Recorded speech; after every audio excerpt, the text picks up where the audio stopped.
afternoon, everyone. So today we will discuss about the what are the different side effects of your that is STD. So before that one, again I'll brush up the things that what is an S attributed STD and an L attributed STD.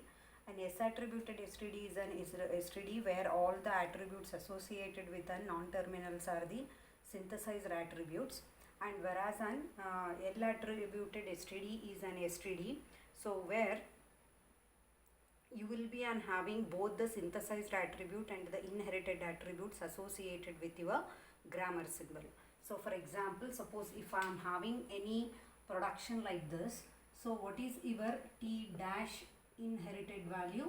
T dash inherited value is nothing but it is taking the value from its sibling, that is f dot value. Already I have explained this particular grammar. So it is taking the value from its sibling, and in this case what is T1 dash inherited?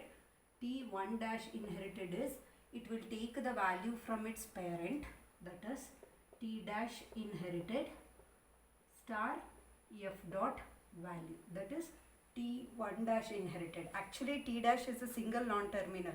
Just to differentiate, it is at the head of the production and it is at the body of the production. You are taking that subscript dash, that's it. Otherwise both of this T dash is a single non-terminal only. So this is an example of an L attributed STD and how we will write the inherited attributes for an L attributed STD.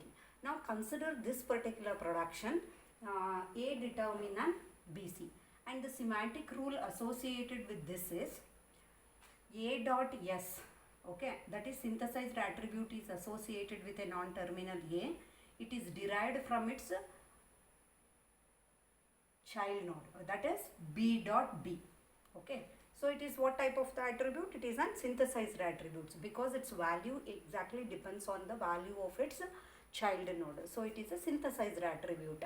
Now consider what is B dot inherited attribute. So it is nothing but it depends on the some function f.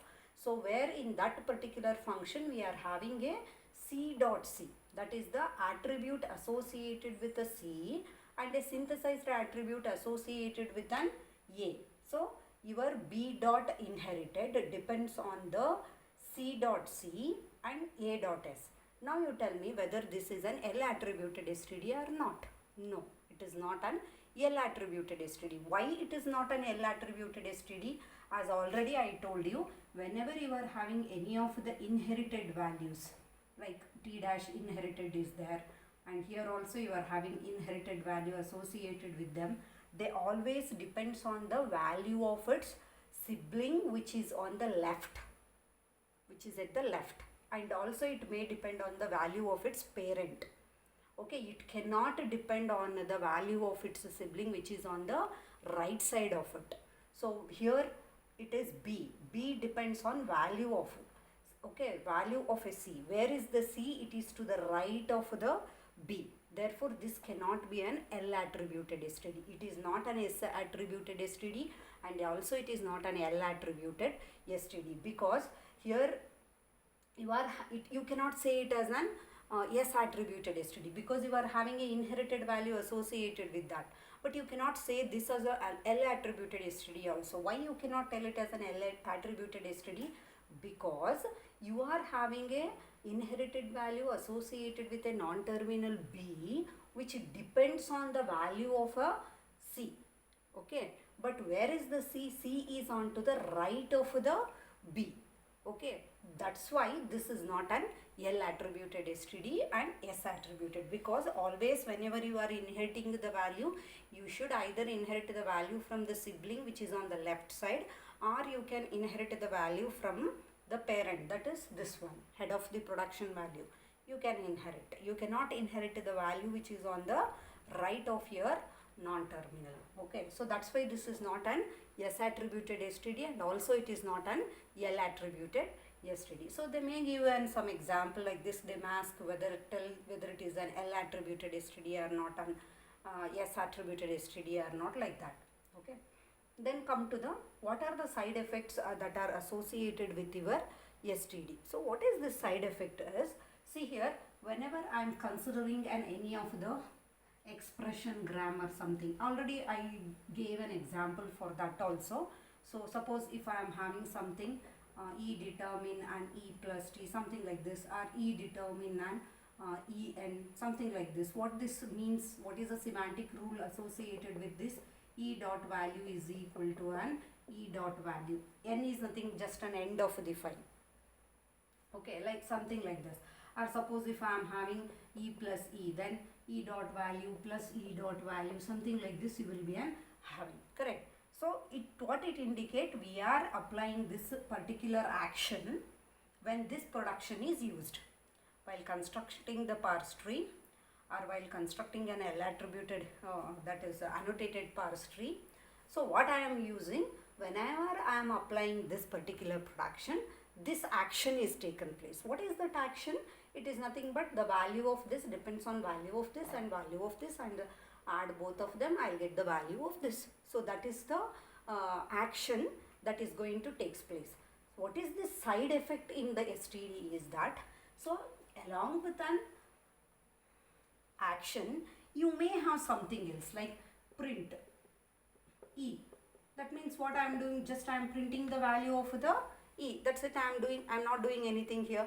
Or suppose if I am having something like T determine an ID, something like that, then your T dot val is nothing but an ID dot lexical value, and also I am entering this information in the symbol table, that is add into the symbol table information about the ID like this. These are called as the side effects associated with your STD. Means I am not evaluating something, I am not having an action for evaluating something to compute the attribute values in the annotated parse tree, but along with that one I am performing some other action, like I may be printing, or I may be adding something onto the symbol table. Maybe it's a data type, or maybe it's if it is a function, number of the arguments, I may be entering that information into the symbol table, or I may printing some error message also. Suppose if I am having error production included in the grammar, then whenever I am using that error production, I may associate with that the error message, some error message like that. They are called as the side effect. Side effect is not the one which is harmful, something like that. So along with an action associated with, in order to, what is this, is an action which is evaluating the attribute value associated with that.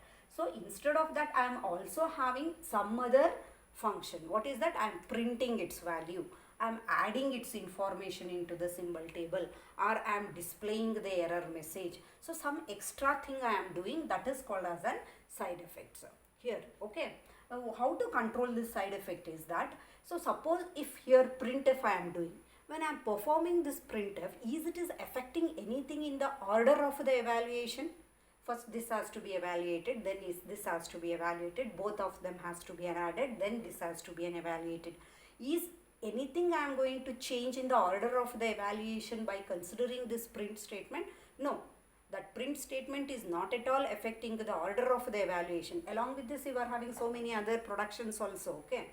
So nothing is going to happen if I am adding this print, or if I'll add that entry into the symbol table like that. So if it is not an harmful, or it is not an it is not affecting the order of evaluation of our attribute value, then just allow it, okay. Otherwise, one more way you can control that one is, you can put some constraint one, you will be including that. Means when I am performing this one, so I'll put a certain constraint that it should not be considered, some constraint that we may insert. But if it doesn't affect, then let it be as it is, because it is nothing going to change in the order of the evaluation of an variable. So that is about an side effects. Now come to this particular STD. It is an L attributed STD. Okay. It is an L attributed STD, not S attributed STD. And how to construct the dependency graph for this simple type declaration. So for example, you may have an int A, int AB, or you may have an int ABCD, like that. Simple type declaration grammar we are having. And somebody has requested me to do some more example on the L attributed STD example. So again, this is same, nothing but an L attributed STD. That's why I'm not considering one more example. So many examples are there in the notes. Go through that one. And this is also an one example for our L attributed STD. Okay, L attributed STD is a STD which has both the synthesized attribute as well as an inherited attribute. That is called as an what is L attributed STD. Now consider the simple grammar. Now I'll try to write the semantic rule. So during the exam, usually along with this they may give you the semantic rules also. So don't worry for that one. Sometimes they may give only this one. They may tell you to write the semantic rules. And one more thing, go through all the previous question papers. Usually the grammars, whatever is there, they are keeping the same grammar. That's why whatever examples are there in the notes, you go through all the examples, because those are only the examples. Usually that will be an repeated. Okay.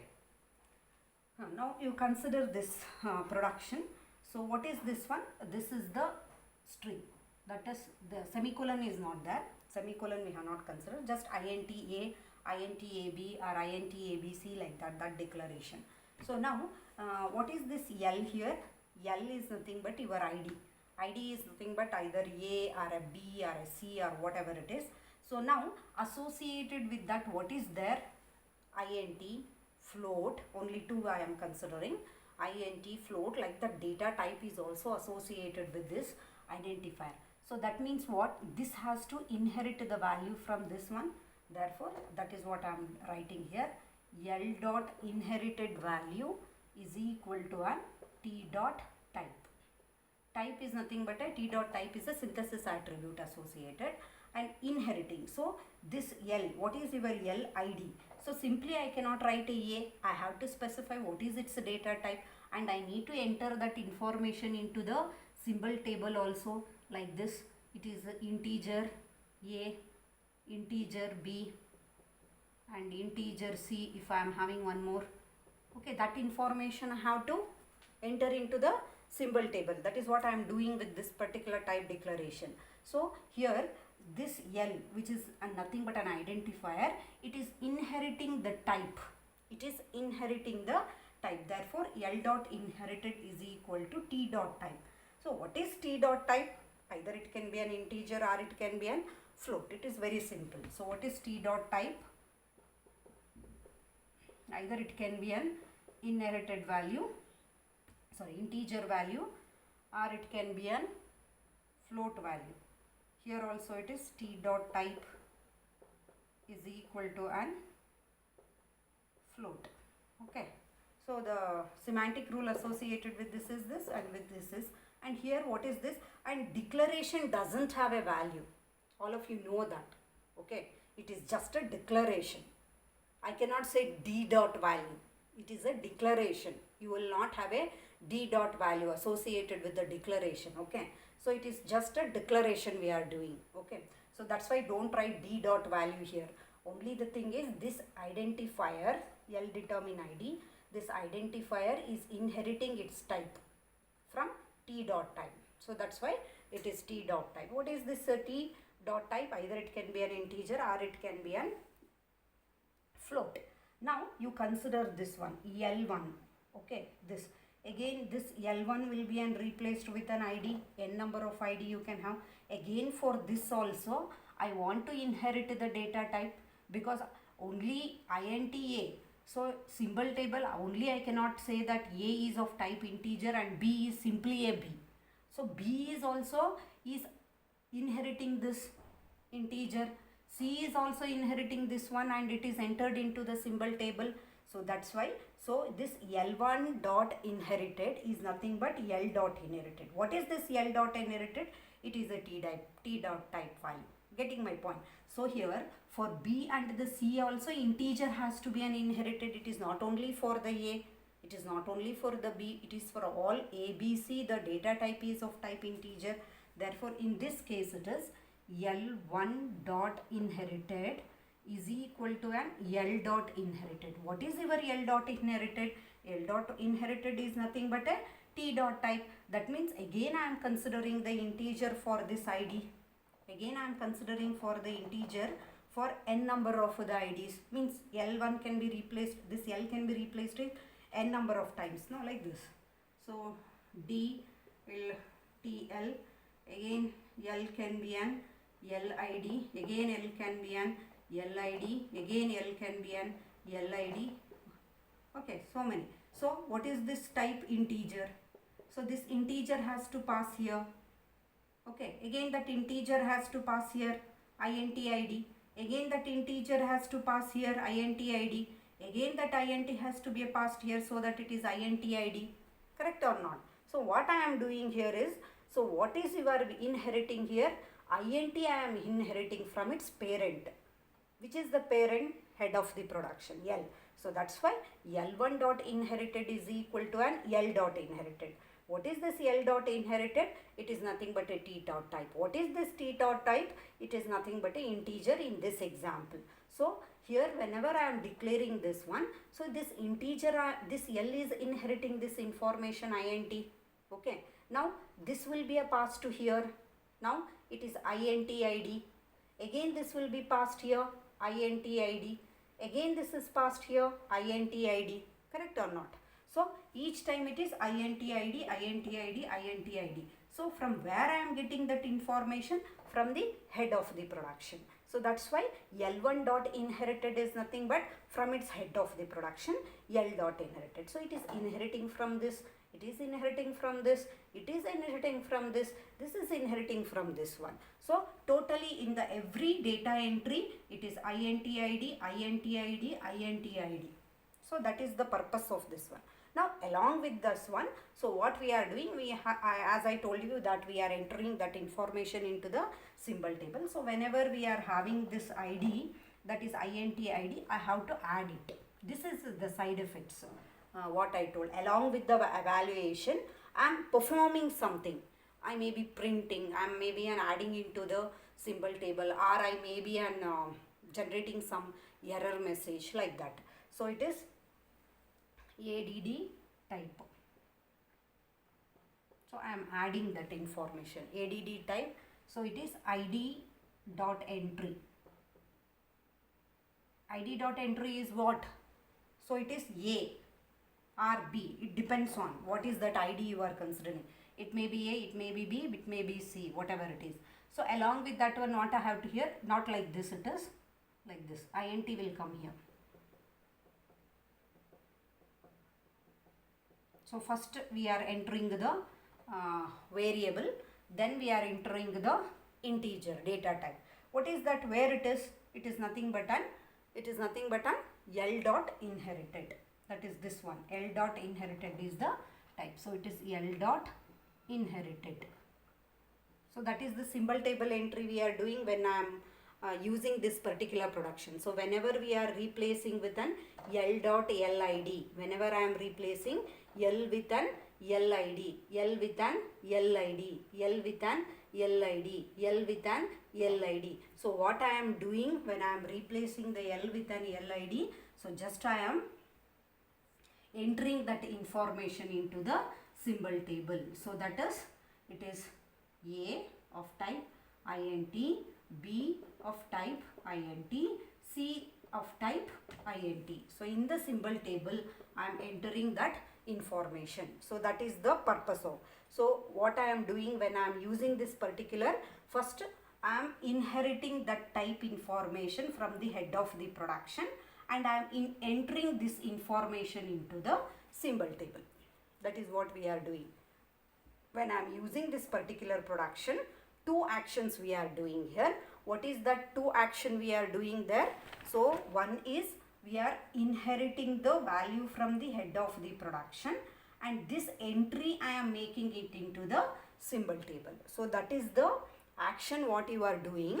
So when I am using this particular production. So are you getting it or not? So clearly. So it is T, that is what? TL. Okay.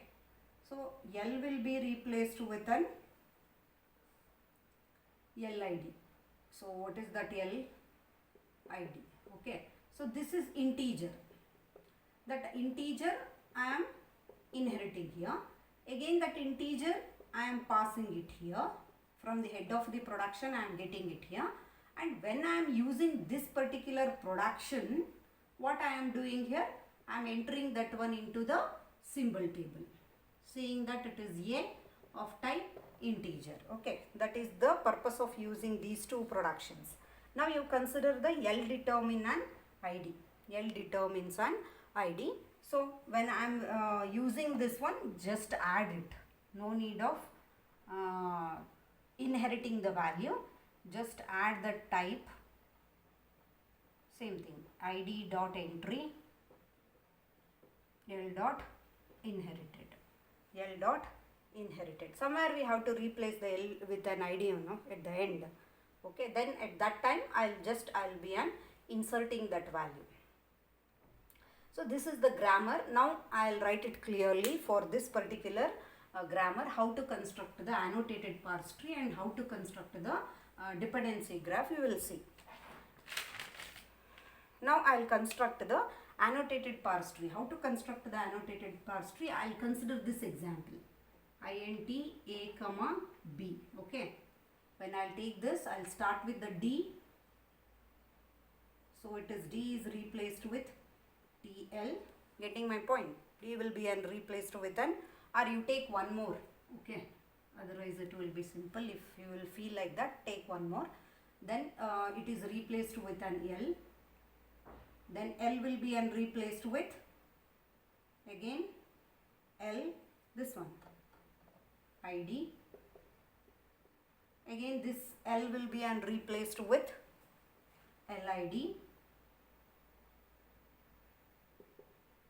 Finally L has to be replaced with an ID. Finally L has to be replaced with an ID. So this is the what is this? It's a parse tree. Now construct the annotated parse tree. Annotated parse tree means t dot type L dot, how many values are associated for the L now? One is inherited attribute and the one is the entry. Okay, entry we have to do, no? Here. Okay. It is not an attribute, it is one action you are performing. Okay, it is not an attribute, one action you are performing. So for this also one is inherited value and one is an entry. Here also one is inherited value, one is the entry. Getting my point? So here it is for ID, it is simply a entry. This is called what? This is called what? Same thing, if you want to maintain, you maintain like this. One is inherited value, other one is the entry. Other one is an entry. Now I'll write the values here. What is this ID dot entry? In this case it is A. So this A, associated value I am telling. This is B, here also B. This is C, here also it is C. Now what is this inherited value?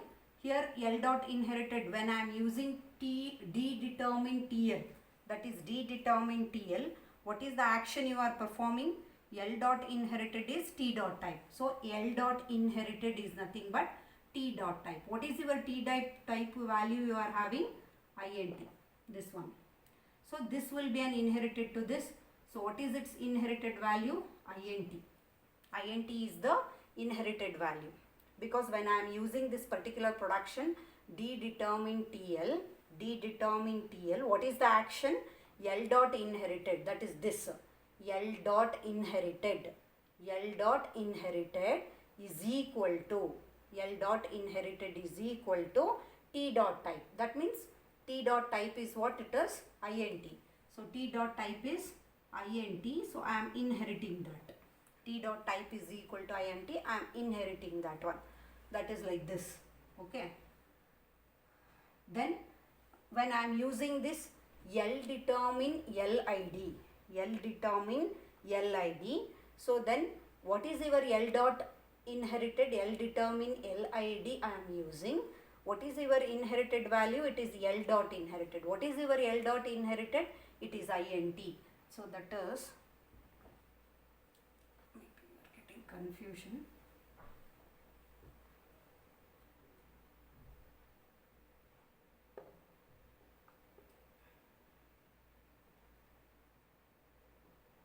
So T dot type is INT. T dot type, when I am using this T determine INT, T dot type is equal to an integer. So it is INT or integer, both are same. Okay. So now how many value are associated with the L? One is the inherited value associated with it. One is the entry what you are doing. Along with the L, there are two attributes are associated on that one. So whenever I am using D determine TL, what is L dot inherited? It is T dot type. What is T dot type you are having? It is integer. So it is INT. So L dot inherited is equal to integer. L dot inherited is equal to integer, and this ID will be as it is C only. Now when I am using again L determine LID. So what is L1 inherited, which is there in the body of the production, it will take the value from its head of the production. That means this INT will be now copied here like this. Again this, when I am using this one, again I have to use the same thing. So again this value I am considering here. So again L dot inherited is INT. L dot inherited is INT. That is this one. L dot inherited is L dot inherited. From where I am getting this? From the head of the production I am getting that. Okay, don't write this. Okay, that we will write it in a dependency graph. So I am writing what now? Annotated parse tree. This is an annotated parse tree along with the attribute values. Along with the attribute value. When I am replacing the L with an ID, just what I am having, I am adding that into the symbols table. That's why it is entry is equal to A, L dot entry is equal to an A when I am using this. When I am using L determine ID, only add is there. So I am entering the value as an A into the symbol table. But when I am replacing L determine LID, I am inheriting the value also, and I am entering the value into the symbol table. Now when I'll come here, what is the value that is entered into the symbol table for this? So it is nothing but an INT A. Now that is for this. Okay. Now when I'll come here, what is that entered into the symbol table? INT B. When I'll come here, so it is INT C. The value entered into the symbol tables are this one. Like this it will move. Okay, don't write all these things into the annotated parse tree. Now you have constructed the annotated, just it is for your explanation I wrote. Next you have to write the dependency graph. Already I told you in the previous class how to write the dependency graph. So if you want, you can write separately the dependency graph. If you are getting too much of a confusion, that is there in the notes, you go through that. If you want, you write the dependency graph separately, which is there in the textbook, that is notes, you can go through it. Otherwise, you can combine this one, but make sure that you will write a dotted line for annotated parse tree, and you will write the solid lines for an dependency graph. You make sure that one. Don't get confusion, otherwise you separate it. Okay. So now, while writing the dependency graph, as already I told you, here it is. Whenever you will be having any of the attribute associated with any of the non-terminal, you will have a one node for that. So assume that this is the, now whatever I am writing it in a green color, that is a dependency graph. So only one attribute is associated, one node is created. Now how many, like this, one attribute is associated with this. So I will create the one node for this. And one attribute is associated with this, I will create a one node for this. One value is associated with this, so I will create the one node for this. one node, one node, one node, one node is associated. For rest all, two nodes are associated with that. Otherwise, if you want, you can give any number. This has a 1, this has 2, this has 3, this has 4, this is 5, 6, 7, like that also you can. It is your wish. The giving the label to the nodes, it is your wish. Now this is 1. Now this is 2, this is 3, this is 4. Now how many values are associated with this? One is symbol table entry, other one is the inherited value, that is integer value what you are inheriting. So 2 nodes for this. 4 is over. Now I'll write 5.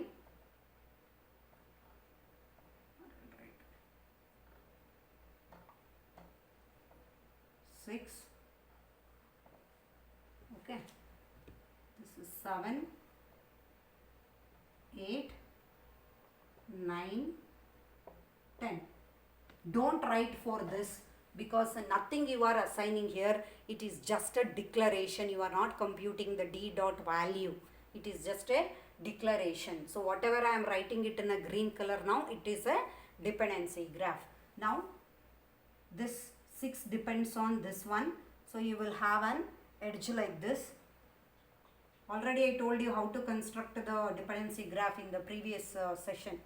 Now this depends on this, so there is a line. This depends on this, there is a line. This depends on this, there is a line. Got it? Now I am inheriting this integer from here. Okay, so there is an edge here, and this integer I am inheriting from here, so there will be one more line here, and this integer I am inheriting from the head of the production, so there is one line here. Okay, now while doing the data entry, I am not only doing it to the data entry A, I am doing how it is an int A.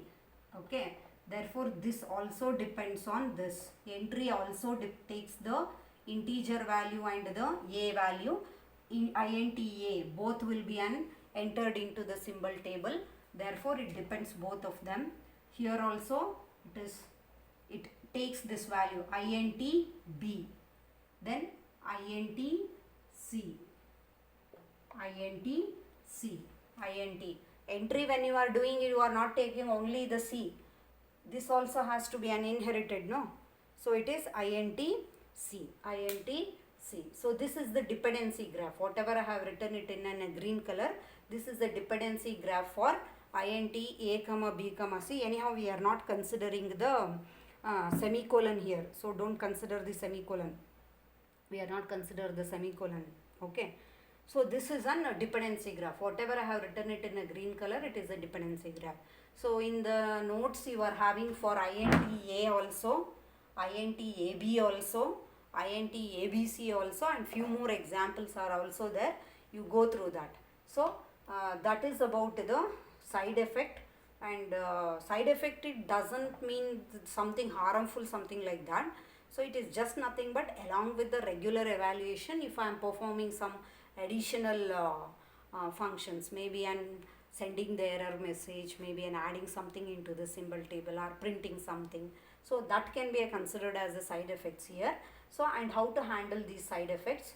And we have taken one example for the declaration. And first write the parse tree, then write the annotated parse tree, then write the dependency graph. If you are getting confusion with all of them, you can separate this dependency graph separately. Okay, it is there in the notes you go through. But in your textbook and all, they have combined everything like this only. They have represented the annotated parse tree with a dashed line and the dependency graph with an solid line. That also you can do. Okay. So that is about your side effect. In the next session, I'll move on to the applications of your syntax directed translation scheme. Okay, thank you.